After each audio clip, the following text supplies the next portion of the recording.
pada siang kali ini menyampaikan materi tentang aerasi dengan mata kuliah rekayasa lingkungan. Sebelumnya, izinkan kami memperkenalkan diri.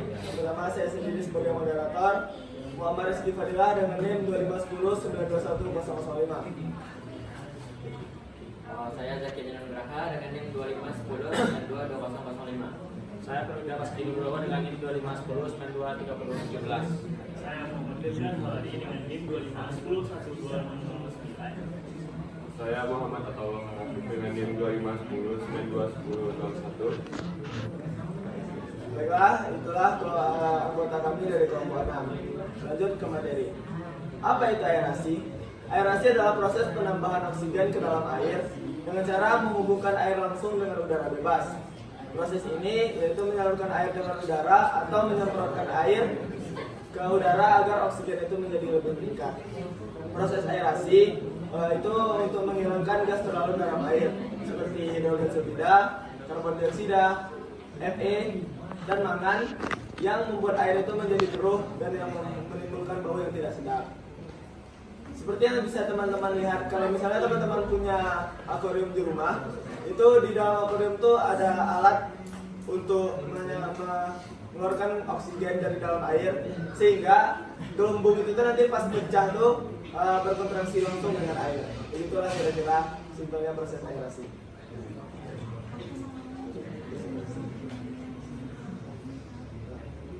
Baik, metode aerasi. Saya akan menjelaskan metode aerasi. Metode aerasi terbagi tiga. Satu, pengadukan mekanis. Pengadukan mekanis ialah mengaduk cairan untuk memperluas kontak antara udara dan cairan. Dua, penyemprotan atau sprinkler. Sprinkler ini menyemprotkan air ke udara untuk memungkinkan oksigen larut ke dalamnya. Tiga, gelombang udara atau diffuser. Diffuser ini memasukkan gelombang-gelombang halus ke udara dalam cairan menggunakan perangkat yang disebut aerator. Nah, baik, selanjutnya yaitu poin tujuan dan manfaat pada air.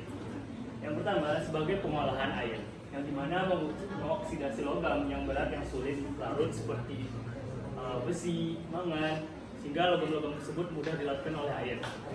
Yang kedua, metode aerasi dapat memperbaiki kualitas air, di mana ia menjaga kadar oksigen dalam akuarium atau kolam untuk menjaga biota air yang ada di dalamnya.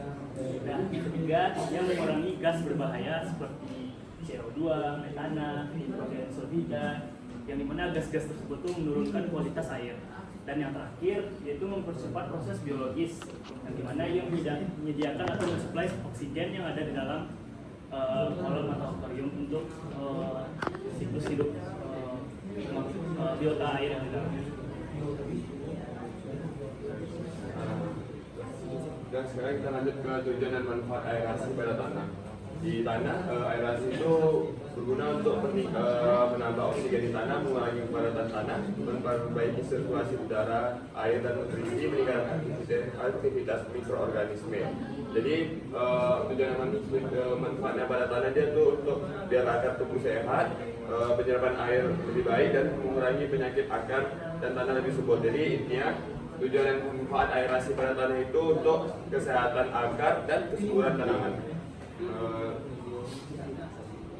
Lanjut ke tujuan dan manfaat pada makanan dan minuman. Jadi aerasi pada makanan minuman ini juga menambah cita rasa dan kualitas. Contoh pada minuman anggur, aerasi membantu mengeluarkan aroma dan meningkatkan rasa. Jadi kalau pada makanan dan minuman itu dia bisa membuat tekstur lebih ringan kayak kue bolu, atau bisa membuat ngembangin adonan juga, terus memberikan rasa atau busa ya, kayak soda gitu, terus makanan lebih empuk dan lebih menarik. Jadi intinya aerasi pada makanan dan minuman itu untuk tekstur, rasa dan pengalaman konsumsi yang lebih menarik. Yang selanjutnya proses aerasi. Proses aerasi yang pertama adalah penyediaan tempat, yaitu menyiapkan tangki, menara, atau kolam untuk kontak udara dan zat air. Yang kedua, pengenalan udara. Udara atau oksigen dimasukkan ke dalam sistemnya. Ketiga, pencampuran dan kontak. Udara bercampur dengan zat meningkatkan luas permukaan kontak. Yang keempat, oksidasi. Terjadi reaksi kimia mengoksidasikan senyawa. kelima, pemisahan. Pemisahan adalah padatan yang dihasilkan dari oksidasi yang dipisahkan. Mohon sarannya teman-teman. Supaya lebih jelas, mari kita lihat videonya.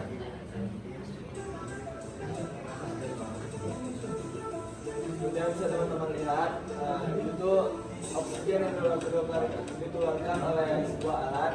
Jadi gelembungnya itu alat tersebut namanya itu aerator. Jadi kan oksigen itu keluar.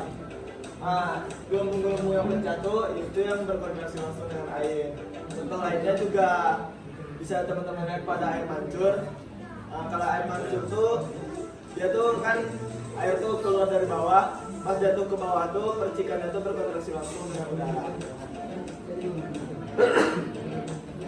Mungkin sekian dari kami dari kelompok 6 mengenai materi aerasi.